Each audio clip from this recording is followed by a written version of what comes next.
ማርታ ሁሉም ነገር ጠርጥራለች። ደረጀ ደግሞ በጣም ጨንቁታል። አሁን መጨረሻ ይደርሰዋል ብሎ ፍራቻ ውስጥ ገብተዋል።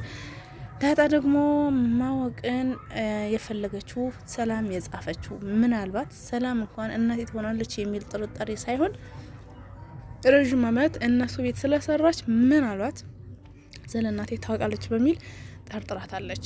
የመጨረሻው ከዚህ ውስጥ ያለው እውነት ያ የሞተው ያርጁ ጓደኛ እውነት ሞተዋል ወይስ እሷን ሊያስተምሩበት ነው? አቢጌልን ሊያስተምሯት ነው? እውነት ቀብረውታል ወይስ ደግሞ እንዴት ነው ያለው ነገር? አብረን የምናይ ይሆናል። አሰላሙ አለይኩም ወራህመቱላሂ ወበረካቱ።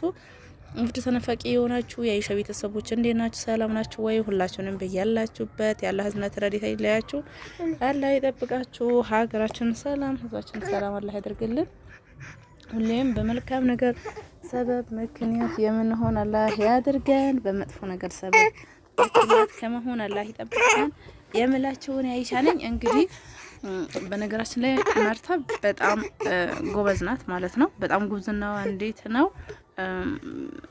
በፍጹም አልጠረጠረችውም።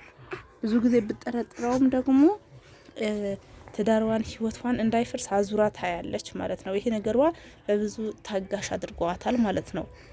ነገር ግን ያው ሰላም ትልቁ ጥፋት ያው የሰላምም ነው ማለት ነው። ከመጀመሪያ ጀምሮ እንደዚህ በጣም የምታምናት የምትንከባከባት ያው አንዳንዴ ሰዎች ሲኮን አስቸጋሪ ነው። ምንድነው ያበላ እጁ ነከሰ ነው ምናምን አባባል አለና እንግዲህ በጣም የሚሰማት በጣም እንጃ የሚሰማት ሰው እንዳልሆነች ሁላ የምታስብ ይመስለኛል። እንግዲህ ዳጣና አሁንም የተወለደው ልጅ የደረጀ መሆኑ ስታቅ ማለት ነው።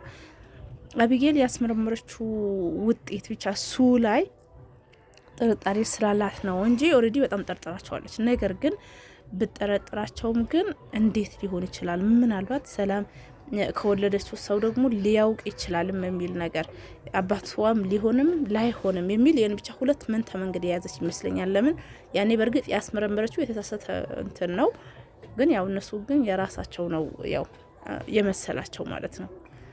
ሌላው የአርጁ ጓደኛ የተቀበረው እውነት ሞቶ ቀብረውታል ወይስ እሷን ሊያስተምሩ ነው አቢጌልን? በነገራችን ላይ አቢጌልም አሁንም ራስዋን ነጻ ለማውጣት እንጂ ምንም ሰው ነፍስ አጥፍቻ ያለሁኝ ሰው ነኝ የገደልኩት ሰው በድይ ያለሁ የሚል አይነት ስሜት አይሰማትም። ይሄ በጣም ትልቅ የሆነ ራስ ወዳድነት ነው ማለት ነው። ይሄ አይነት ሰው ብዙ ጊዜ የሰው ችግር አይረዳ፣ የሰውን ጭንቀት አንድ ሰው ዋጋ የከፈለለት ሰው እንኳን እንዴት ዋጋ እንደከፈለለት አይረዳም ማለት ነው። ሌላው የሚንቁ ሰዎች ብዙ ጊዜ ወይም ደግሞ መጨረሻቸው እንዲህ እንደሆነ በጣም ስለምትንቅ ማለት ነው።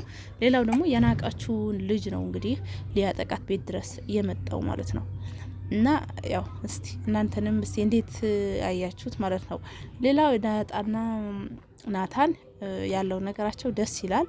ነገር ግን እኔ ዳጣ ማወቅ አለባት ባይነኝ ማለት ነው። የሰላም እናቷ እንደሆነች ማወቅ አለባት። በእርግጥ እሷ ራሱ እንዴት ሊሆን ቻለ ብላ የሚደብራት ይመስለኛል፣ በጣም ስለምትወዳት ማለት ነው። ነገር ግን ያው ግዴታ ነው ማወቅ አለባት። ማርታ ግን እያንዳንዱ የተፈጠረው ነገር እያንዳንዱ ነገር ቢችል ደረጃ ቢያስረዳት ነገሩ የባሰ ደረጃ አይደርስም ማለት ነው። ነገር ግን እንዲሁ በወሬ በሰው በምን ሰማች እንደሆነ ግን ያው በጣም የሚጣሉ ይመስለኛል ማለት ነው። ከዚህ ሁሉም ግን ራሱ ቢነግራት የተሻለ ነው። ደረጃ እንዲህ ነው ብሎ ቢያስረዳት ማለት ነው። የሚያስረዳት ግን ያው አይመስለኝም ማለት ነው። ትናንት ራሱ አሁን ዳጣ ስታፋጣት ራሱ ማናው በእናትሽ አባትሽ ጋር ደውይ ምናምን ስትላት ራሱ ያው ድንብርብሯ ነው የወጣው። እኔ በዛ ሰዓት ራሱ ማርታ የምትነግራት መስሎኝ ነበረ። አቢጌል ጋር ያገባች ጊዜ ራሱ የምትነግራት መስሎኝ ነበረ፣ ግን እነሱ አልነገሯትም ማለት ነው። ደረጀ ራሱ ያው እርግጠኛ ነኝ ለምን አልነገርከኝም ብላ እሱ ራሱ ገጓ የምትልበት ይመስለኛል ስለጠየቃችሁ ማለት ነው።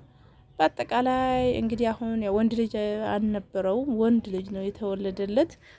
ያ ነገሩ ደስ ብሎት ቢሆንም ነገር ግን ማርታን ክጃታለሁ፣ ማርታን በጣም ትጎዳለች የሚል ሀሳብ አለው። አንዳንዴ ከዚህ ውስጥ አሁን ትልቅ የምንወስደውና የምንማረው ሰዎች ምን ያክል የራሳቸው ለቤታቸው ትልቅ አክብሮትና መልካምነት ኖሯቸው ነገር ግን መጠጥ ምን ያክል የሰው ልጅ እንደሚቀይር እንዴት መጥፎ እንደሆነ እንግዲህ የሰውየው መጠጥ ነው ጠጥቶ እንደዚህ ሚስቱን እስከምትመስለው ድረስ ሚስቱ እስከመርሳት የደረሰው ማለት ነው። ብዙ ጊዜ በሰዎች ህይወት ላይ ትልቅ ፈተና የሚሆን ትልቅ መጥፎ እንትን የሚሆነው መጠጥ ነው ማለት ነው። ይሄ ሊያስተምሩ የፈለጉት ያው ይሄኛው ላይ ይሄ ይመስለኛል። መጠጥ ሰው ልጅ መጠጣት እንደሌለበት ማለት ነው። ሌላው እልህ ጥሩ አይደለም። እልህ አሁን አቢጌል ባትወደው እንኳን በጣም እልህ ይዘዋታል ማለት ነው። እልህ ጥሩ አይደለም እና እልህ አትያያዙ ማለት እፈልጋለሁኝ። እና መጨረሻችን ሁላችንም እንግዲህ ያስተካክለን ማለት ነው።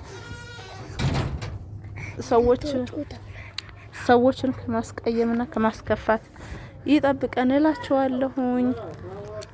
እንዴት ናችሁ በተረፈ? እና እስቲ እናንተም ሀሳባችሁ ዱቅ አድርጉልን። ሰላም አለይኩም ወራህመቱላሂ ወበረካቱ።